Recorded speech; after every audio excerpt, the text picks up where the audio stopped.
All right, today we're going to take a look at a report from Motley Fool about how there's more bad news in the Canadian cannabis industry. Looks like some of the stocks not only are doing a little bit worse than they could have, but also some brands. So we're going to take a look at a rise of budget bud in Canada, according to the Brightfield Group, just to kind of get an idea about perception as well as consumer preferences and discretionary income, how everything is changing post-pandemic. Welcome back to the Talking Hedge. I'm Josh Kincaid, capital markets analyst and host of your Cannabis Business podcast. So, more bad news for the Canadian marijuana industry. Looks like despite U.S. federal government's failure to legalize cannabis, quite a few cannabis stocks have flourished. We've witnessed 2/3 of all states legalize cannabis, and with 11 states permitting adult use consumption and/or retail sales, according to the latest edition of the Marijuana Business Fact Book. The U.S. sold anywhere from 10.6 billion to 13 billion in legal cannabis. Meanwhile, Canada has been a mess, simply can't get out of their own way. So many of its problems can be traced to regulatory issues. For example, the Health Canada can be blamed for both slowing down the licensing process for cultivators and retailers, as well as delaying the launch of high margin derivatives, such as edibles and infused topicals and vapes. And so thankfully, these issues haven't stopped licensed cannabis stores from creeping higher over the past few years. In July, cannabis licensee stores saw sales hit an all-time high of 231.6 million Canadian dollars, which is close to 50% from the monthly sales tallied in January 2020. So things are getting better for the Canadian industry and cannabis stocks, right? Well, not exactly. There's been some issues from, like they just mentioned, slow rollouts to lack of sales. Obviously, we're seeing some issues with post-pandemic discretionary spending changing. And so the rise of budget bud, we'll get into that in a moment, as people are kind of changing the way that they are purchasing cannabis. And so is that going to be kind of a precursor to the US? I think we've already seen this in Washington. It's the market maturing, and you have premium, regular, and discount. And in Washington, you can get a pre-roll for $2. And guess who sells the most weed? The $2 pre-roll. Yeah, you can charge.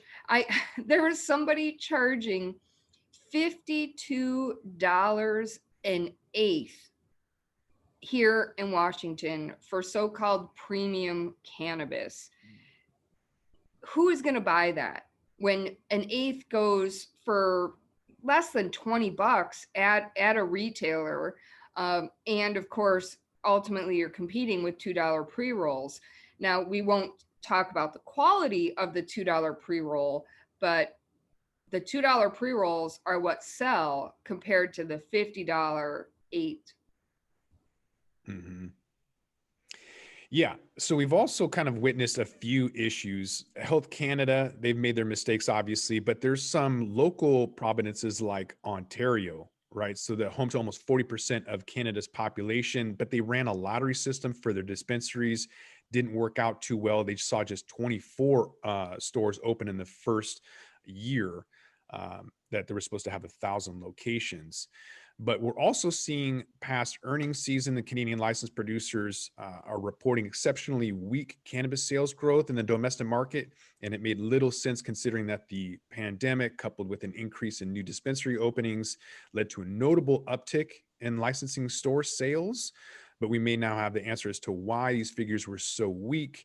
We can look at this report from Brightfield Group about cannabis newbies that examined the role of new users in the Canadian marketplace. And so maybe that's a part of it, with a little bit of changes in the way that people are buying. So maybe not that $58 eighth that you're talking about, because that's insane. Maybe they're looking at more what their budget can afford. And maybe it's just that they tried it and they didn't like it and they're not going to go back. There's a lot of different reasons behind that, but we can see that in late 2019, the Canadian market began to roll out the new lines of Cannabis 2.0 products. Again, that's edibles and beverages, concentrates, with brands hoping to grow their customer base with that new options. very popular things, chocolates and drinks, gummies and vapes. However, there's a bumpy rollout with the pandemic shutting some stores down before they were deemed essential. Flower remaining dominant, but it's kind of interesting looking at the consumer use as they break it down into 4 categories, being liberal elites. I think they used to call those the stoner category. And then there's microdosing mamas, the newbies, and then stressed out millennials. So between Q1 and Q2, it looks like the percentage of consumers that reported using flower have all increased.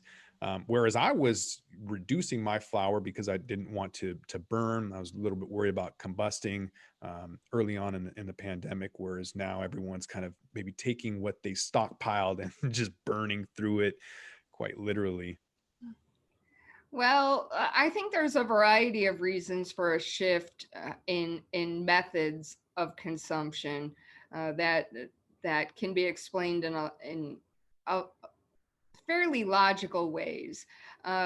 So if you're a microdosing mama, uh, we all know cannabis stinks, and if you light it on fire, it stinks even worse. So if you're home with the kids, you don't want to smell like cannabis. Um, it's difficult. You also have a lot of apartments where smoking is prohibited, and also you have that lifetime of smoking is bad. So people should theoretically, especially a category such as microdosing mamas, should have shifted to edibles with Cannabis 2.0. That is what we would have expected.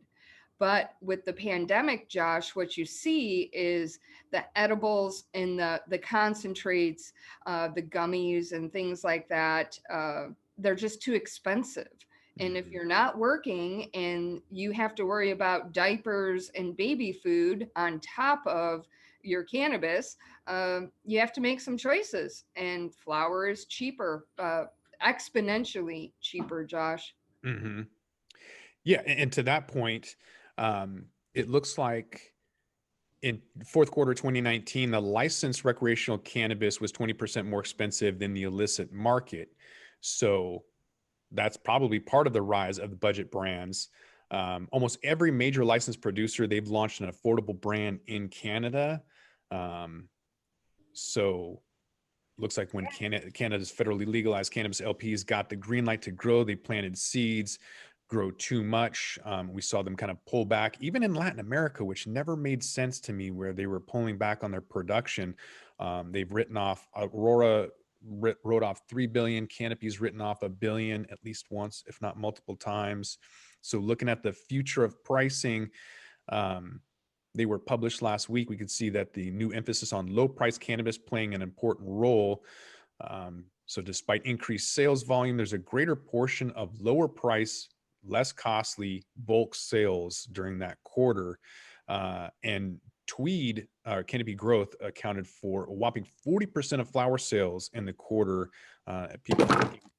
People are looking at less inexpensive products, and Canadian consumers are becoming accustomed to lower priced cannabis products, and that's going to impact top and bottom lines more than pre-COVID or pre-pandemic anticipation.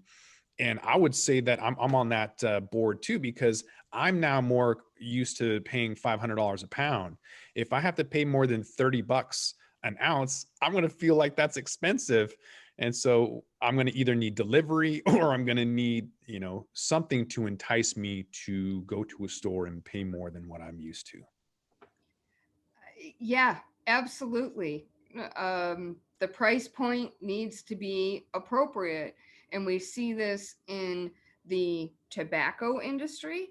You see this in the alcohol industry. And we won't talk about the complaints about the pharmaceutical industry in the United States.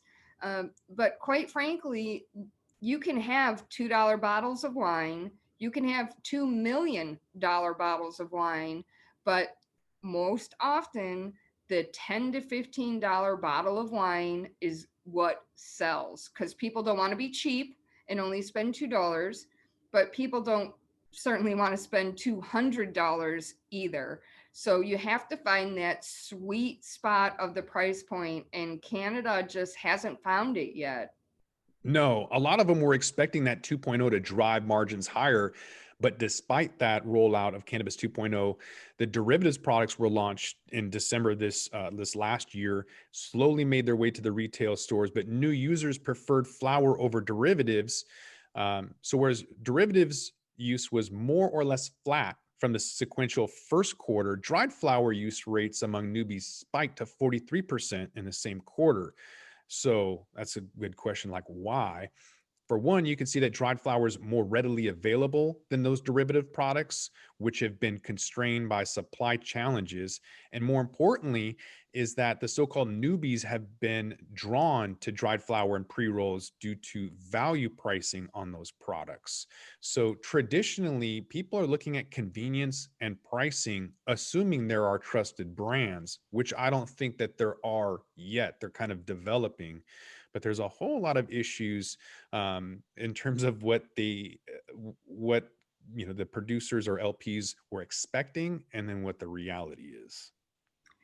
I agree with that. And also, you have questions about the import export involving Canada as well, Josh. Um, the export market was huge for the big five: Aurora, Tilray, Canopy, Kronos, and as the foreign markets mature, the need for export or import, depending upon what side of the ocean you're on, is also reduced. So now you have a little bit of oversupply that was unexpected, and you're down to a $2 pre-roll just like everywhere else. Mm-hmm. Yeah. So all of these companies are basically cannibalizing themselves, trying to compete against the illicit market. When we were up there for the International Cannabis Business Conference and Lift in September and January, respectively, we saw these what do you call them? I guess activists out there with tables selling everything from pre-rolls to vape cartridges. And so when these producers or when these LPs up in Canada are trying to drive these margins with low priced items, it's kind of an oxymoron. So the illicit market is resilient, right? And so there's supply issues at the regulated market. And so trying to have an exceptionally low margin, value price, and high commoditized flower competing against the illicit market and drawing in new users is expensive, which is probably why they had to write off $3 billion, just gone. So Canada cultivators, they're crushing their own margins in an effort to beat back the illicit market and secure new customers.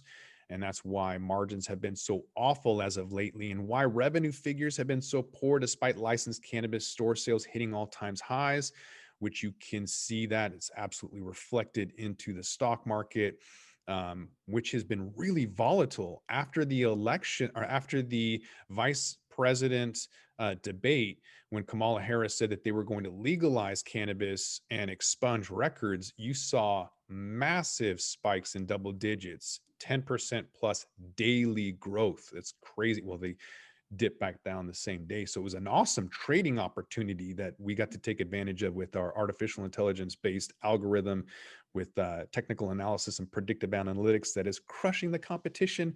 But that's literally another podcast. Regardless, so like we're seeing some crazy opportunities for swing trading, as some of these companies are moving up and down really quick, kind of hoping that there might be federal legalization. Well, Josh, I really just think that this is the market maturing. Not only the Canadian stock market element of, hey, the green rush, everybody runs in and ridiculous valuations and billion-dollar investments. Now, every market is going to mature, but also in the retail market where the consumers are going to try it. I like this. I don't like this. I've never tried this, so let's go in this direction. And you're just seeing the market mature, both the stock market and the retail market. But most importantly, the illicit market, the black market, never really goes away. Washington, we've been legal for what, 5-7 years now? And we still have an illicit market. Yeah, I think eventually, when you compare somebody selling bathtub gin or cigarettes out of their trunk, eventually that's not going to happen.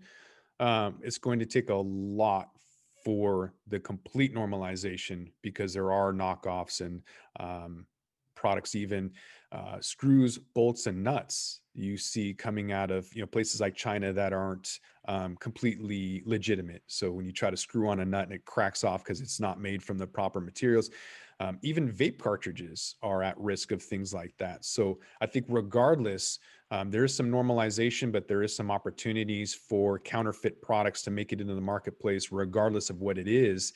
And from a pricing standpoint, it's going to normalize through carnage, capitulation, consolidation, whatever you want to call it, as the analogy I'll make with Starbucks taking out the mom and pops uh, coffee places, the coffee chains, by being able to use publicly traded money to reduce the amount that they charge temporarily. So instead of charging $7 for a mocha, they charge $3. They drive mama pops out of business, and then they come back with their $8 latte. I think that's what we're going to see, but it's going to take that carnage in order to develop the microbrew equivalent to where we actually produce something that consumers like you and I that have more of a sophisticated palate, a discerning flavor that we're looking for that true craft grower to come out like the phoenix from the ashes, is going to take a serious amount of carnage that maybe the industry is not ready for, and certainly not the altruistic individuals that have stayed in the game way too long. I predict carnage is coming. Yeah. We have seen the carnage in the Canadian market, and there's just, and we've talked about this before, Josh. There is no reason that the state of Washington should have licensed 1,200 growers in the state of Washington. There's only 4.5 million people in Washington. Why do you need 1,200 growers? There's only 300, 394 is what I saw at last count, retailers. So that's like 3 to 4 growers for each retailer. It's too much. And then of course in Oregon, with no canopy restrictions, we all know what happened in Oregon. And so you have to compete either with a quality product, and there are people that will always pay for quality, or you have to get your cost of goods sold down low enough that you can sell a $2 pre-roll. And those are your only choices. And if you can't compete with quality and you can't compete on price, your clock is ticking. And I don't care where you are, Canada, Washington, California, Oklahoma, it doesn't matter. If you can't compete on those two things, then you're done.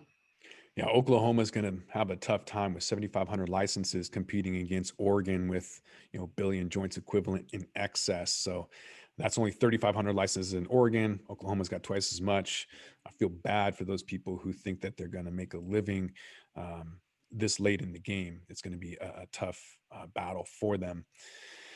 But I guess it doesn't really matter whether we're talking about the most popular pot stocks or the largest cannabis stock by market cap. The story's the same. Do yourself a favor and avoid putting your hard-earned money to work in Canada licensed producers for the time being. That's according to the Motley Fool. We'll do a recap on what the stock market's looking like and the overall economy. You're just going to come back to the Talking Hedge and find out. I want to thank my guest, Katrina Glogowski, angel investor and attorney. Thanks for being back on the podcast. Thanks, Josh. I'm Josh Kincaid. This is The Talking Hedge. Don't forget to like, share, and subscribe, or don't. And I'm out.